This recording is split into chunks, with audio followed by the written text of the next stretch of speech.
زنهایی که بیگاهی ها در تک دام ها میشینن همشون چی میشود؟ شوهراشون دایوسه چی میشه دیگه؟ نمیبرند شوهراشون نصیحتشون کنه که جسد همش در بیرون میتونه تو میبری خیلی خیلی خونت بروی. زن دو قدر اگر بفاره بگی خونه تو خونه هم دقشتا خبرشون یک هفته بگرداخی بشینه ببیویا چی گپه که مردم میگذرن پروا ندارن که اما جاشون توفته. بازی با زنها یک کار کردین دیگ دونر در قدر هم میکنن بیچاره همشون دم بعد میکنن همه جاشون میتوه.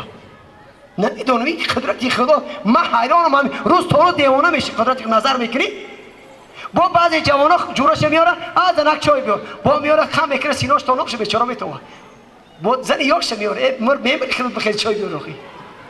این قدرتی خدای تعلیم از قرآن دور ماندیم از حدیث دور ماندیم دایوس بیناموس میشی خداوند خوب حرام کرد عرق حرام کرد چرا در وجودش دایوسی داره.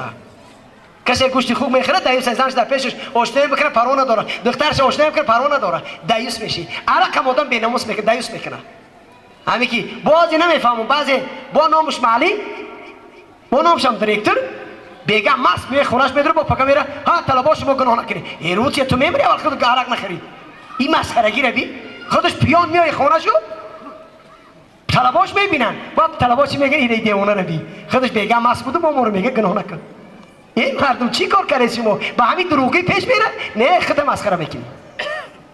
برای این سبب بعضی قاری محترم یگان تلاوت قرآن میکنن یگان غزل میخونن بعد دعا میکنین.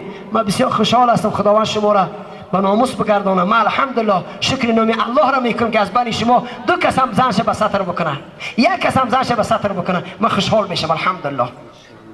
خوشا به حالی و جوانی که به ناموس باشه سطر بخره زنش پوشانه بگه زنک تو زیبایی بخوای من برای تو همه کارو میکنم تو فقط زیبایی در پیشی ما بکن. دختر جانش تربیه بکنه دخترش بگو دختر جان من تو را دوست میدارم من نمیخوام که روی تو من دوزخی شم. جوانای عزیز باید نصیحت بکنه که مادراشون رو دوست بدارن پدراشون رو دوست بدارن. اگر همین رفتارمون باشه در ریگر مسافرخانه برآمده میرن پدرشون رو در مسافرخانه میپرتوین کسل شید میارن قربالا مرد میبرن گور میکنه دیگه خونهش نمیاره. چرا زنم به معقول نی مرد زن تا معقول نی پگه ختم خیلی میشی زن به معقول نی.